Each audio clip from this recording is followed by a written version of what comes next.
twisted new season of The Traitors is finally here. What did I get myself into? The prize, $250,000. I'm gonna lie and cheat and do whatever I have to do to win. If you're gonna come for me, I'll finish you. Shame on you! I'm out for blood.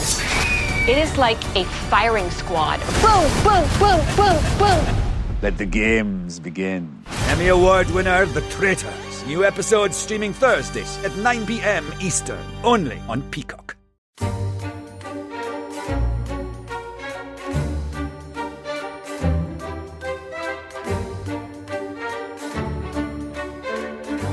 Hello and welcome to The Rest is History. When I agreed to do this podcast with Tom Holland, the one thing I dreaded was that on a Saturday morning I'd be dragged out of bed to do a podcast about some obscure medieval saint. And lo and behold, that's precisely what we're doing in this special Rest is History podcast about the life of St. Cuthbert. Now, Tom, please explain to me.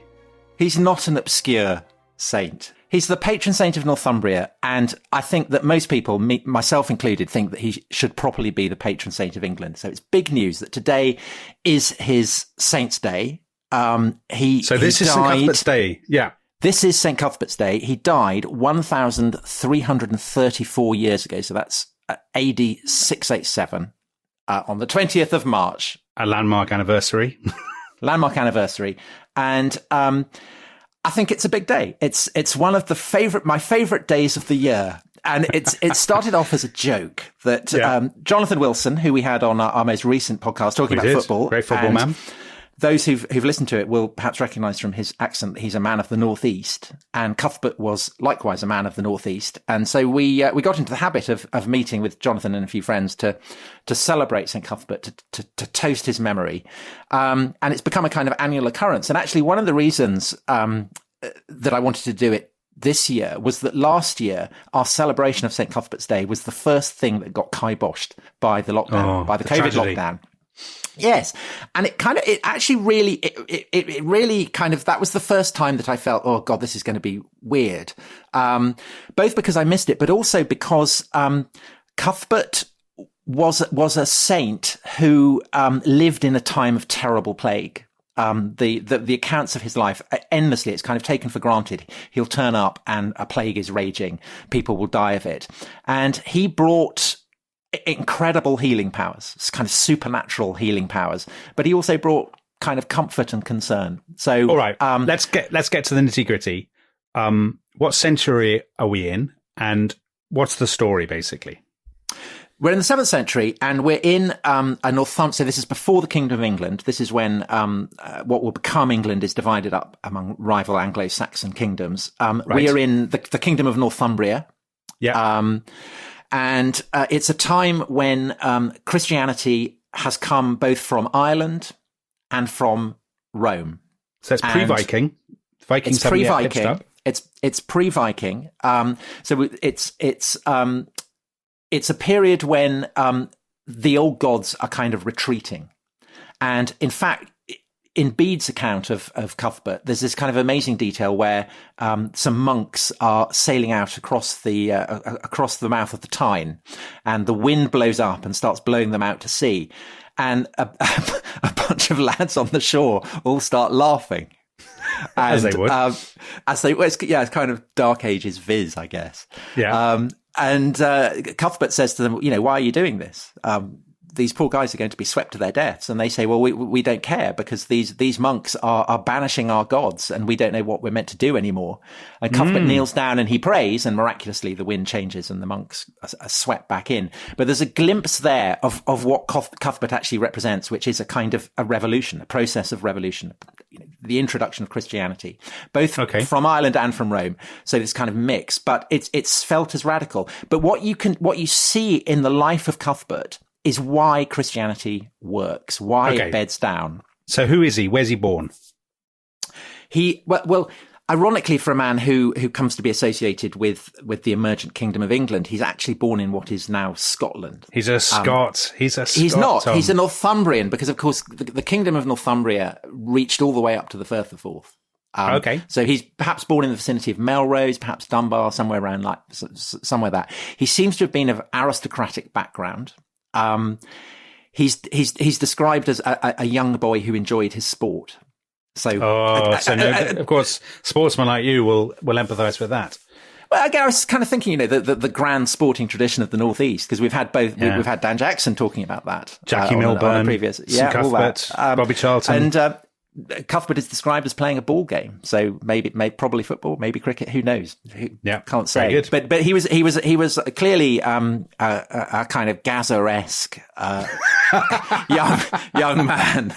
That's not a comparison I was expecting. but then he has a kind of a conversion. And and what he sees a vision of angels descending and a great beam of light, and then a figure rising up to the sky. And this figure, he subsequently learns, is Saint Aidan, an Irish monk who has founded a monastery on an island called Lindisfarne off the Northumbrian coast. Lindisfarne, that'll be very well known. Cuthbert decides that he is going to devote his life to Christ, and he turns up at Priory of Melrose, and we're told again by Bede that he arrives with a spear and on a horse. So that suggests that actually he's quite well born. So, why has he got a spear? Is he a soldier? Or do people just carry this is a violent age. This is a violent age. It's an age of plague, and it's an age of war. And Cuthbert, by abandoning his horse, by abandoning his spear, is essentially becoming a slave of Christ. And he casts off all the privileges of his class. He lives an incredibly ascetic life. This is a man who in the middle of the night goes down into the North Sea, stands up to his neck praying, comes back up as the chill wind is whipping off the North Sea in the early dawn. Kneels and prays. Isn't that what people in the North do on like New Year's Day and stuff? They go for dips to show their hardiness. But they go for dips, but they don't stand for hours at an end up to their neck. But there's this wonderful detail, however, that as Cuthbert is standing on the shore, sea otters come and they warm his feet. And then they slip back into the sea. And this is kind of one of the wonderful details about Cuthbert. That's just a bit weird, Tom. That's a bit weird. Well, but there's a lot more. That Cuthbert is a man who he sees angels. He can heal the sick. He can banish fire. He can make the wind turn. And he communes with the natural world. So sea otters come and warm his feet. Eagles bring him fish when he's hungry. He can understand things from the pattern of the flying of the birds. And the truth is that if you want a model for, say, Gandalf or Merlin, a man who has an incredible power that is actually greater than that he would have had if he'd remained a warrior. Okay. But let me interrupt you, Tom. So where are you getting all this stuff from? I mean, is this sort of saints' lives written down by monks, or is it a chronicle, or what exactly is it that, and was it written at the time, or is this some fable told long afterwards? So this is another reason why I thought it would be great to do it on this podcast, because in a sense, this is where the tradition that this podcast and other history podcasts and people who write about history and I like the fact this podcast has a tradition now. It does, because essentially it begins with this, because one of the guys who writes about it is Bede, and Bede writes the first great history of what you might call the English people. And Bede writes this life of Cuthbert, but he specifies in his opening to it that he has researched it, that he's spoken to people who knew Cuthbert, and that these are living traditions that he's writing down. Okay. And there's another life as well, which is earlier, which is also clearly written by someone who knew Cuthbert quite well. And I think what's haunting about it is the sense of kind of anecdotes and stories that they're clearly true. There's clearly some kind, there are memories that are told of Cuthbert that have been kind of retold and retold. So there's a story. So Cuthbert is closely associated with royal women who have become abbesses. So this is a period in which women have incredible sacral power as well. They're generally princesses of the royal Northumbrian household. And there's one who has the brilliant name Alflad.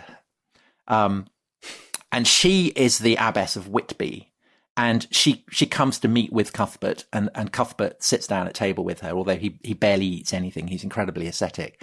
And as they're sitting at table, we're told he suddenly has has a strange fit. He sits there and everyone's kind of staring at him, snapping their fingers in front of his eyes. Nothing happens. And then he wakens up from his trance and Alfred says, what's going on? And he says, I was watching someone in your abbey going up to heaven. I saw angels come and collect his soul and take it up to heaven. And Alfred says, well, who? And Cuthbert says, you will tell me tomorrow when I am celebrating Mass. And so Alfred sends off a messenger, gets told that it's a shepherd who's died. And as Cuthbert is celebrating Mass, he comes to the point where you remember those who've died.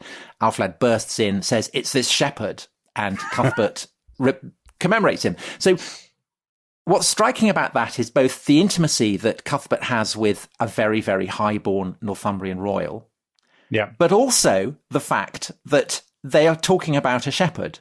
And it's hard to overemphasize the degree to which people of high status generally are not bothered with the death of shepherds.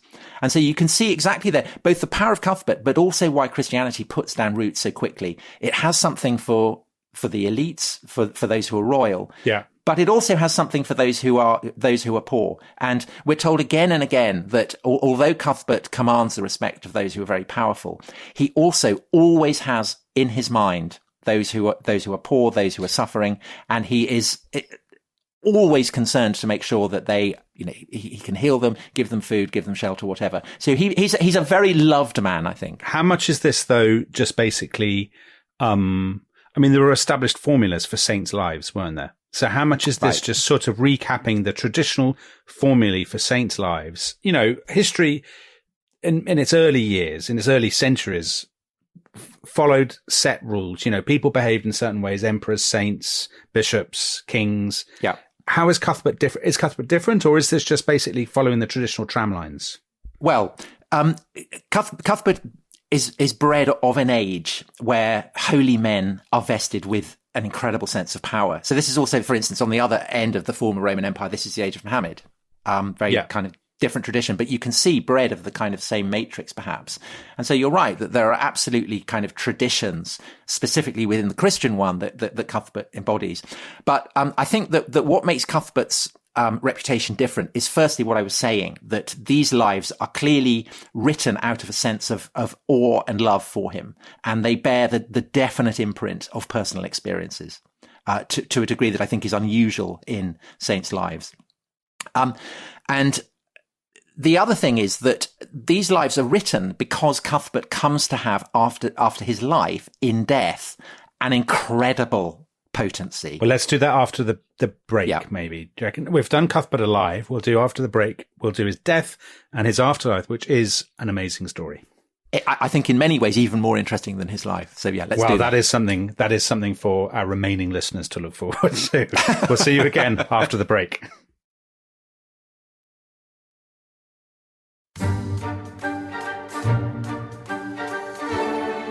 Welcome back to The Rest is History. We are discussing the life of St. Cuthbert. It is St. Cuthbert's Day. Tom Holland is brimming with enthusiasm. We've been talking about St. Cuthbert alive. Tom, so St. Cuthbert dies, and this is really where the story gets juicy, right? With St. Cuthbert's death.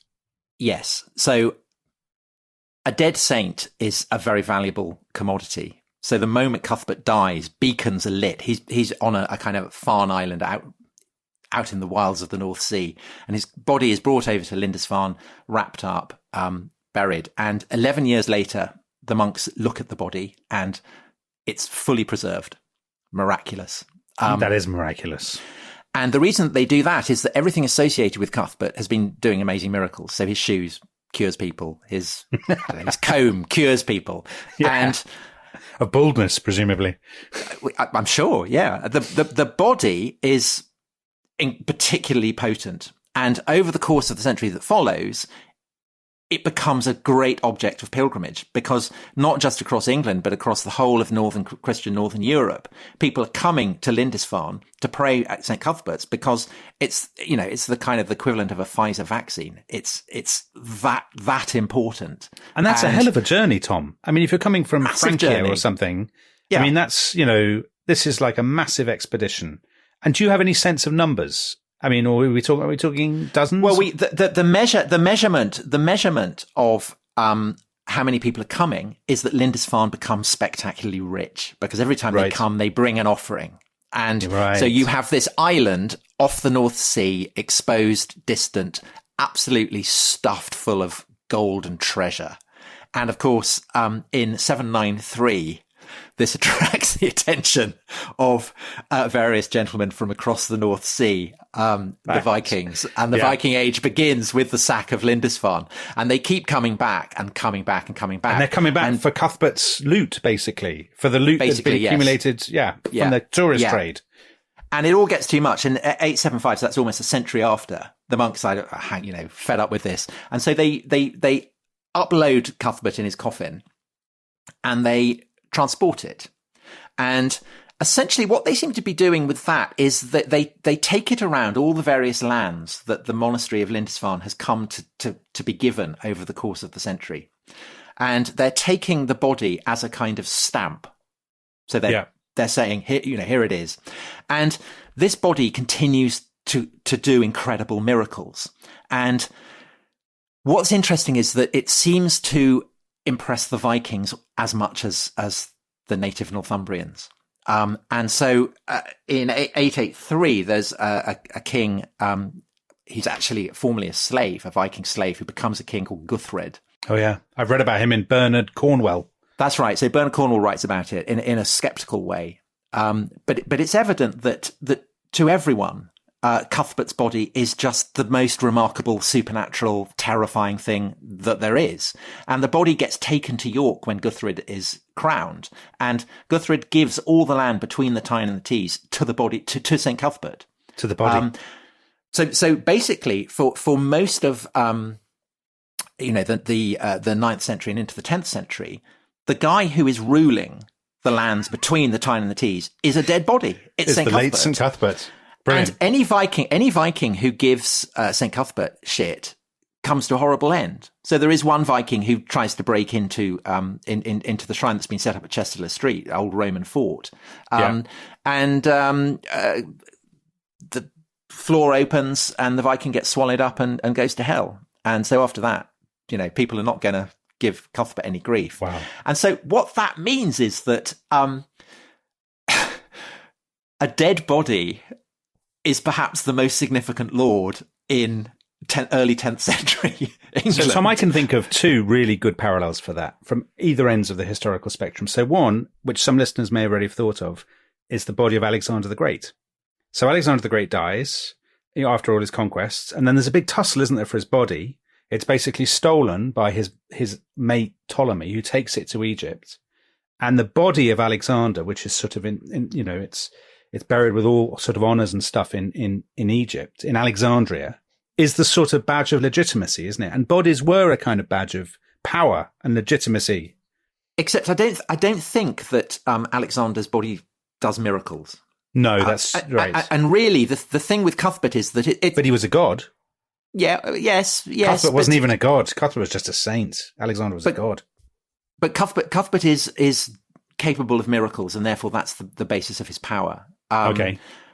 Although interesting with Alexander, I mean, there's this kind of wonderful theory that his body vanishes at around the same time that a Venetian flotilla arrives in Alexandria and steals the body of St. Mark. So I always loved the idea that actually the body of St. Mark in Venice is the body of Alexander, which would be wonderful. So here's my other example.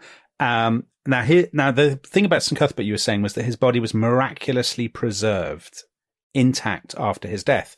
And of course, there is a body in the world, which some listeners will have seen, which is miraculously preserved, of another revolutionary who is the sort of badge of legitimacy of a state, and that's Lenin. Have you been to Lenin's? Have you seen Lenin in I have, Red Square? Yes, I have. Yes, I've threaded past it. It's very strange, isn't it, to kind of queue up and go into that mausoleum, which is designed like a pyramid. It's got this sort of pyramidal design. And he looks like Robin Cook. But it's just a waxwork, isn't he? That's the extraordinary thing. They pumped it with so much, I don't know, formaldehyde or whatever it is. That it's just this sort of weird plastic looking, and they have had arguments in the Russian parliament about whether they should just replace him with a resin copy, because basically the Lenin in, but that's sort of the same thing, isn't it? That the body has become an emblem of authenticity, a really weird sort of parallel. Yes, to a degree. So, the way in which possession of his body serves to legitimize broader authority. So that's why Guthred, the Viking king, is patron of Cuthbert, because it legitimizes him. But the king who really exploits this is Athelstan, the grandson of Alfred the Great, and in a sense the first English king, who he is riding up from Winchester to smite the Scots who are in rebellion, and he pauses off in Chester Street and he pays a visit to Cuthbert, and the grave is the coffin is opened, and Athelstan leaves various gifts within the coffin. And Athelstan is very respectful of Cuthbert because Cuthbert had appeared to his grandfather Alfred on the Isle of Athelney. So everyone knows the story of the Alfred burning the cakes. But there's another food-related story about Alfred on Athelney that he's sitting there alone, feeling hungry, pondering how to defeat the Vikings, and he sent all his men out to go fishing because they're really running short of supplies. And his men are out there in the shallows, not getting any fish at all. And a poor man turns up, hood over his head, asks Alfred for some food. Alfred gives him the last bit of food that he has, and the man thanks him and then goes off. And then suddenly all the men who are out fishing start hauling in great quantities of fish, and from that point on they have no lack of food. And that evening, man was Cuthbert. That man, it turns out, was Cuthbert. He appears to Alfred that evening in a dream and says that I will be backing you, I favour you, I'm going to back your house. Wow. And so it's from that point on, Cuthbert becomes a patron saint of the House of Wessex as well as of the Northumbrians. And so for Athelstan, who's just annexed Northumbria into his realms, you can see it's incredibly useful. So to dig into that for a second, that's a story presumably created by Wessex propagandists because they want to, they want to reach out to the kind of Northumbrian public and to say, we're not conquering you. We are, we're your friends. We really respect your saint. Your saint has actually chosen us. That's what's going on there, surely. I think that's a hard-nosed 21st century perspective that ignores the degree to which this was real for people. So, of course, Athelstan knows full well that he needs to get the Northumbrians on side. And, of course, he knows that by showing his respect to Cuthbert, he's going to get Northumbrian support. But Athelstan is a highly devout man, and he would not be doing this if he thought it was just a scam. He really believes this. I remember when I was a student, I was studying the Byzantine Empire, having an argument with my tutor because I said, but we know that icons don't have powers. And he said, well, no, you can't approach this subject, thinking in that way. And my question to you is, we think that all this is balderdash, basically. Did people at the time absolutely, completely believe that, eagles had been providing Cuthbert with fish? Yes. That people had been, did they, yes. There was no hint of skepticism. They completely signed up to this. Because otherwise he wouldn't have the power, to have a body successfully govern it. You have to, people have to believe that it's powerful. Okay. And I think it's, what's interesting is the longer Cuthbert gets, the more the emphasis comes to be on his power rather than on his charity. So this man who had spent a lot of time with women comes to be cast as a misogynist. And when in due course his body gets enshrined in a great shrine in Durham Cathedral, which is his final resting place, women aren't allowed to enter it. And he becomes a great patron of, ultimately, of English resistance to the Scots. Even though Cuthbert was born within what becomes Scotland, he is seen as the patron of the English in their wars against Scottish invaders. And I think that there is one of the reasons why I do find Cuthbert a haunting figure is that I do think there is you say it's all balderdash, but there is something kind of haunting about perhaps his body, because I said that Cuthbert embodies a kind of living tradition that I think is unique because he almost uniquely survives the Reformation. Because that's the great kind of break. Yeah, when all the other saints are basically broken up and they get dug literally broken up. Yeah. Yeah, bunged on rubbish tips, burnt, whatever. Thomas Cromwell's agents arrive in Durham and they get rid of the shrine, the great shrine, and they open up Cuthbert's tomb, and there they find that the body is there. It is. It's not a skeleton. And please tell me it's not still preserved. You're not going to make that claim. It's been mummified.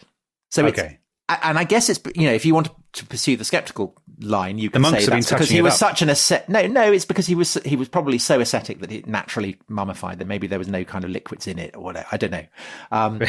That seems very unlikely. But what we know is that Cromwell's agents were unsettled by this. And so they remove the body and they kind of lay it out in a kind of side chapel for 2 years, and then they bury it.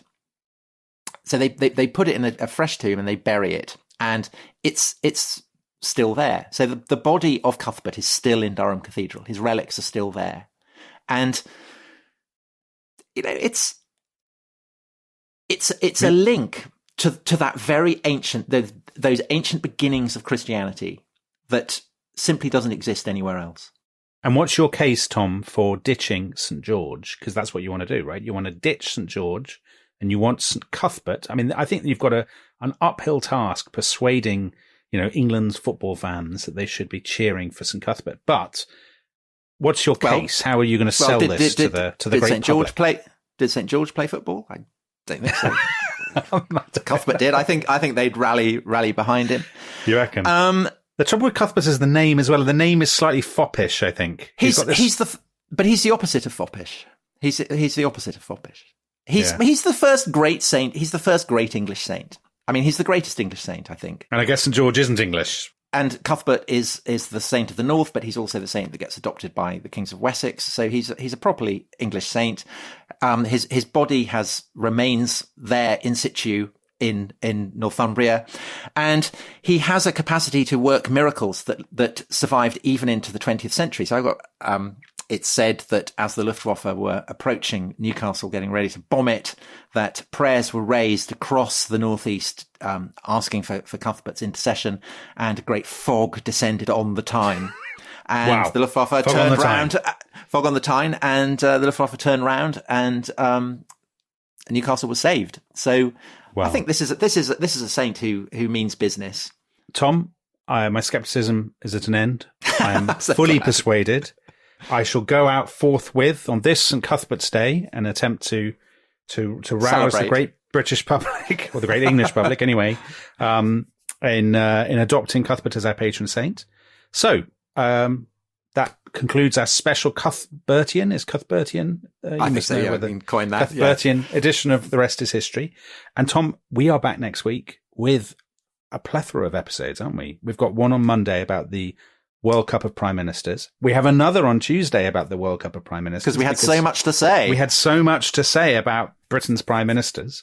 And then we are back at the end of the week with Spies and Ben McIntyre, which is immensely exciting. So have a good weekend, and we'll see you next week. Happy St. Cuthbert's Day. Bye-bye. Bye-bye.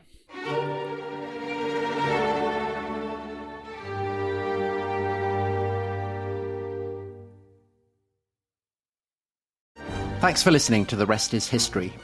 For bonus episodes, early access, ad-free listening, and access to our chat community, please sign up at restishistorypod.com. That's restishistorypod.com.